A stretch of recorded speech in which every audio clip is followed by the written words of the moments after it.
screen. I'm the Study Abroad Officer for the Management School, and in this week's In Conversation With, we have Ioana Tovirnac, who is a business management with a year in industry student. Ioana, thank you very much for joining us. Welcome. I'm glad to be here. Welcome to In Conversation With. How are you? Are you well? I'm fine. I mean, it's good I can be during this time. I'm on my own placement right now in near London in Surrey.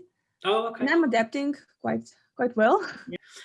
Obviously, In Conversation With, it's all about study abroad. It's all things international, looking at former study abroad students' experiences, what they've been up to, and looking at the skills and abilities that they've picked up. So I suppose the first question is, where did you study abroad, and what form of study abroad did you do?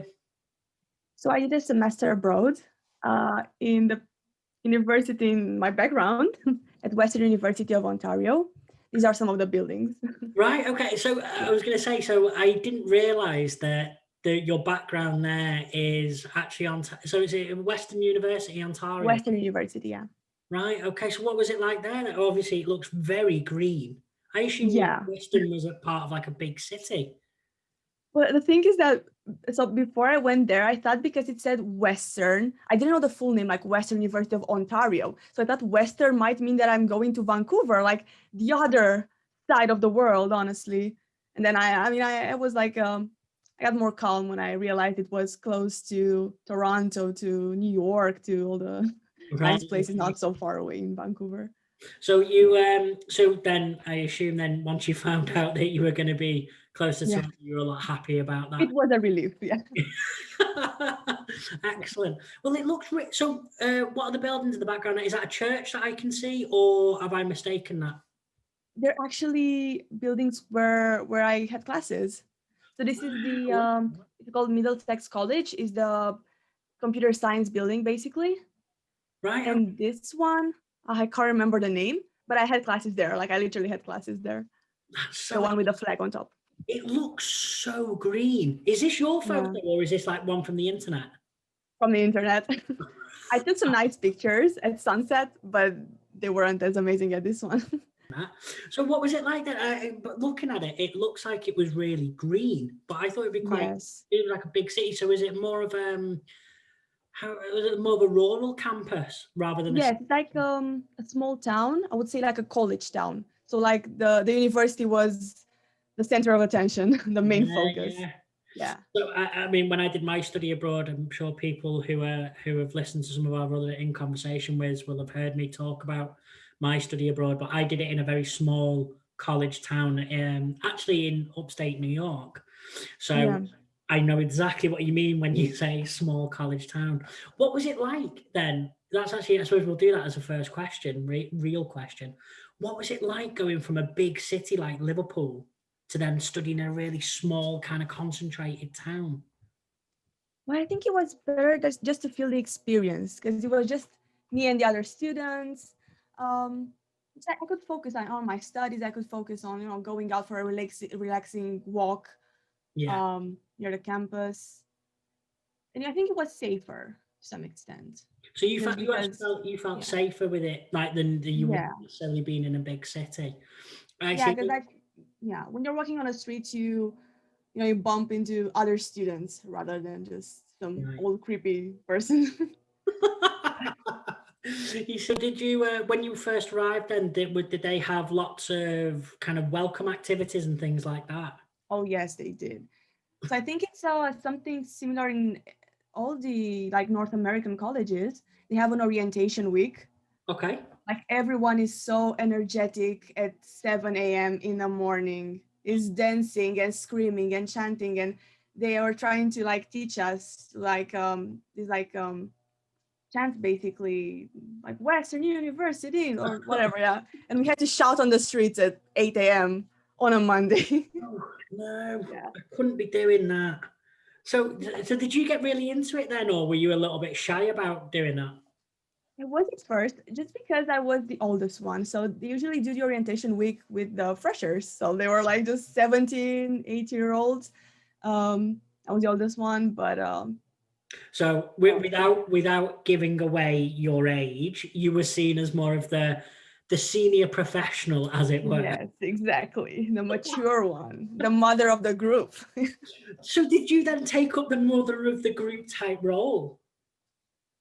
I try not to. I try not to seem old, you know. I try to have fun and be, you know, like the cool one. But yeah, How did that pan out for you? Did you manage to achieve it? you should ask my classmates in my in my mess there. Not Right. So my next question is: did you always want to study abroad, or were you on the fence about it, or were you not sure? well. I'm from Romania, and I came to Liverpool to study full time. So I guess, you know, study abroad. I'm already studying abroad, Right. basically. Okay. But I mean, you never stop learning when you leave. So like, I just want to take that even further and progress even more by going somewhere else just for a semester. So that's quite interesting then. So you, when you arrived in Liverpool, you knew that you wanted to study abroad, Yeah, and yeah. so far as you went even further to say that you knew you wanted to go to the US, or you wanted to go to North America in general, and you ended up in Canada. Yeah. Why did you want to go to Canada or the US? What made you choose those locations over maybe say Australia or other places in Europe? Well, I think growing up, I used to watch all those teenage movies with like American colleges, the football team, you know, the cheerleaders. So I just wanted to experience that just for one semester. Yeah. And I can say that like because I was with the first year the freshers, the first year students in Canada, I got to experience everything. I went to the football games, Yeah. I saw the cheerleaders, uh, the orchestra and everything. It was really amazing. It's incredible, isn't it? So, like, I did my study abroad in upstate New York, and I think I was what, 20 when I went, just turned Mhm. 20 when I went. So, I had the same kind of thought process of being like, I've seen so many American TV films, so Yeah, many. I mean, let's be honest. You watch movies like American Pie, and exactly. you think that looks like the best experience ever. And like I won't give away too much, but whilst at uni in Manchester, I did a few reckless things as a student. I thought, if I go to America, this is going to be even bigger and even better. So I totally understand that draw that you had towards it. So then I suppose the big question then is, was what you expected what you got? It was actually more than I was expecting. It Right. So what were exceeded your that, yeah. expectations going in then? What were some of your expectations? Well, I mean, I was scared at first. So I thought because I was the only one from my group of friends in Liverpool going there, I might feel alone. Because I took the plane from Romania. It was like a 10-hour flight on my own. Right. And I was super scared because I didn't have any friends. I was thinking that I might not make any friends there. But I actually met so many students and from places in the world that I haven't met in Liverpool. So for example, I met like people from South America. I mean, there might be some in London in the UK, but like in Liverpool, not so many. I met only Europeans, to be honest. So, Yeah. so, okay, then let me ask you this. Why do you think it's important for students then to explore new cultures or meet people from different backgrounds? Like, why do you think that's important? Well, I mean, besides the employability skills Yeah. that we all, yeah, that really helped me, for example, secure my placement right now, it gives you that confidence, that self-motivation, you know, to just approach life differently. Okay. Because you're not just going to uni every day while abroad. You I don't know, you clash with different things in your daily life. You I don't know, you miss buses and you end up in the middle of nowhere, or worse, you miss your flight. Yeah. Not that that would happen to me. No, no. Did that Uh, did that happen to you? Did you miss your flight? but actually, I was stuck in Detroit at night for 6 hours because I think I misread the bus schedule. Yeah. I Oh was no. about to faint when the lady at the front desk told me that there's no bus coming in like half an hour. I said, what? I thought it would be a bus coming in half an hour. I had to wait 6 hours on the street in Detroit. But yeah, There's nothing worse. I think I've already mentioned this story before to other people, but I got stuck in Philadelphia bus station at like yeah, late at night trying to move, and I literally had all of my worldly possessions with me. I had a suitcase with my pillow on top of my suitcase, like secured with my belt. And I was just sat there for hours in Philadelphia bus station, like Philadelphia bus station. And I imagine Detroit is maybe a little bit like Philly as well. Like it's the only Yeah, place you can imagine where I saw a man punch a pigeon. yeah. Yeah, there was a pigeon in there, and he punched a pigeon. Like, I mean, just exactly. American, I would say. Yeah. So something you said there was that that those skills that you were talking about, like why it's important to have a multicultural experience or an international experience. You said that it helped you get your placement. Yeah. How do you think it helped you get your placement? I think it was, well, first of all, the confidence when I walked to my interviews. I mean, I had this thing in my mind, this perspective that, I've been through so many things while abroad, and I'm not scared of anything anymore, honestly. Yeah, I've grown as a person so much that I walked in that interview and I thought, okay, I'm owning this interview. I will get the placement. In Yeah. this, this view of all the things, it helps you get a lot of things in life, I think. Um, so what was it like living then in Ontario? What was that experience like? It was very cold, but Right. I enjoy snow. Yeah. And Right. I Okay. actually lived in a small town, and the town was called London. It was London, Ontario. Oh, okay. And Yeah, yeah. that, that town was like the perfect copy of our London in the UK. It's like Yeah. everything, like the river was called Thames. There was another town near it called Cambridge. Everything was just copy and paste, honestly. Well, that's Yeah. quite interesting. So, but then I assume then there was some cultural differences, even if Mhm. some of the name of things were Yeah. similar. What were some of those differences then? How did you deal with those? Well, it wasn't like a cultural shock. It was a positive thing because people were so polite, and I heard about that before going there about Canadians that they're so polite. Yeah. They would say sorry and thank you to like anything, like literally, even to pigeons. Like if that guy in Philadelphia would punch the pigeon, he would have said sorry. I'm sorry for punching you, pigeon. They're so polite, honestly, and friendly Yeah. and helpful. What about some of the academic differences? So, Mhm, what about, say, like class styles or teaching styles? Was there anything different to mhm. Liverpool? The classes are quite small, maybe 20 students, so you know everyone, and that's good, especially when you have like even like the professors, the instructors, they know your name basically. That's good because like you form a good relationship with a professor. You can ask him or her anything you want, and the other students as well. And they really focus on participation and engagement and debates and talking, basically saying your opinion, and a Right. lot of presentations.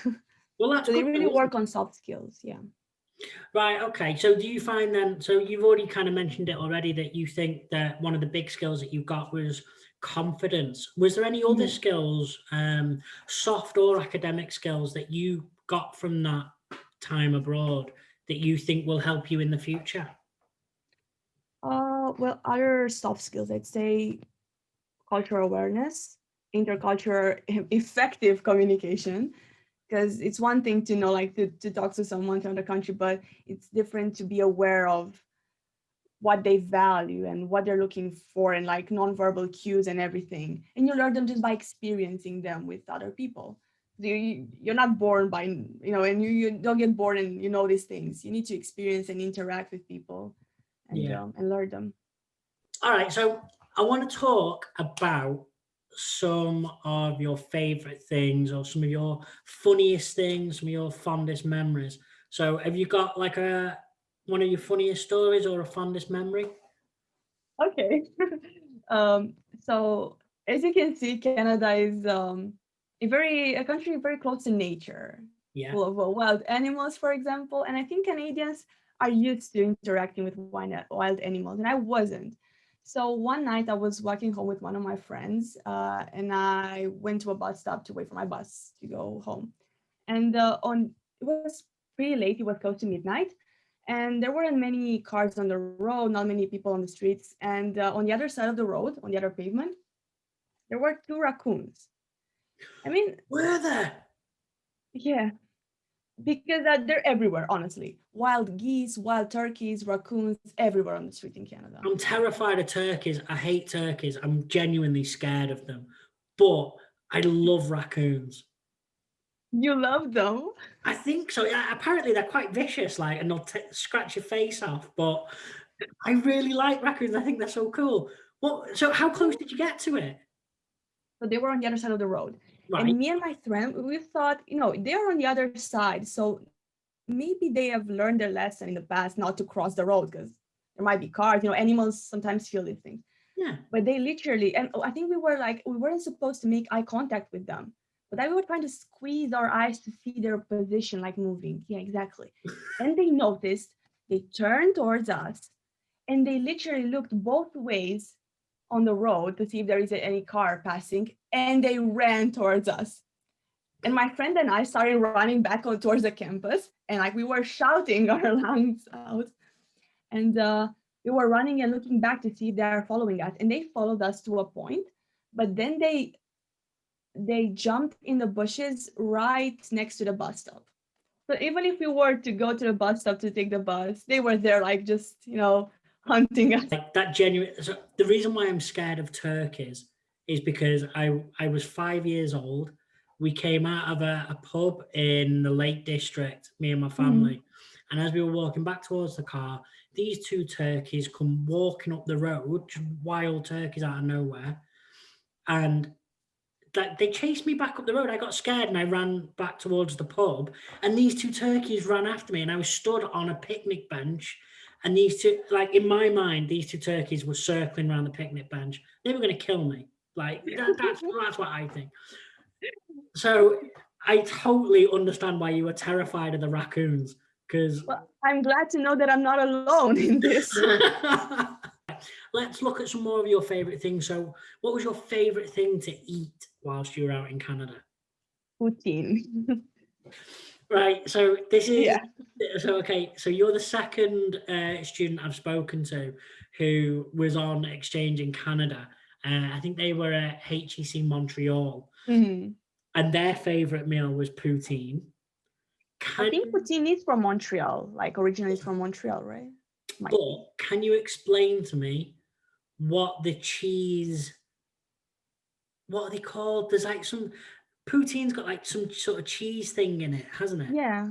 But what's it called? What is it? Because it sounds disgusting. Isn't it mozzarella? Sorry? Isn't it mozzarella? Or no? Oh, no. I don't know. But basically, this other student was saying how it was made of, you said these ingredients, and then there was cheese, something or other, and it sounded disgusting. I don't know why. So you really liked it, though? You like poutine? Yeah, I ate 100 versions there. I ate kebab poutine, beef poutine. So, and even the original one, I would stick to the original one anyways, the one with probably the gross cheese. But it tastes good. I don't know what they're doing, but it tastes Canadian and good, honestly. All right, so you would have poutine was your favorite food. Okay. What would you drink? What was your favorite drink when you were out? Well, It can be alcoholic if you like. It's entirely up to you. it wasn't alcoholic just because I used to hang out with so many South American students and they would bring their own tequila every time. So I drank just tequila. Oh, did you? Just tequila. Just they would just get their bottles out and they would say, just taste it. And okay. I mean, you're the experts. They're the type of friends you need in life, though. The ones that bring their own booze, they are the type of friends you need. Yeah. Right, so you've been kind enough to share with us some of your favourite study abroad moments. Can you currently see one of your pictures up on the screen? Yeah, Excellent. I can, So tell us, where are you? What's going on? What are you up to in this photo? So I was on my way to the Niagara Falls, and this was just a souvenir shop, a lot of Canadian things, everything Canadian, I don't know, bags, the flag in the back, and the bears, because like the grizzly bear is quite iconic for Canada. Did you ever see a bear? No. In Canada Yeah, or yeah. in somewhere else? No, No. sorry. I just meant, did you see any of the bears while you were there? No, that was unfortunate. But as I said, like if you go somewhere west in the mountains, you Right. might see it. Yeah. So There here was then this you're on your way to Niagara Falls. you're on your way to Niagara Falls, which then takes us to our next photo. If I can find it. Where has it gone? There we go. Do we have the correct one up on the screen now? Can you see it? No, I think you need No. to share it. Okay, there we go. So, okay, so you're at Niagara Falls now. You've managed to make it there. Who are you? Yeah.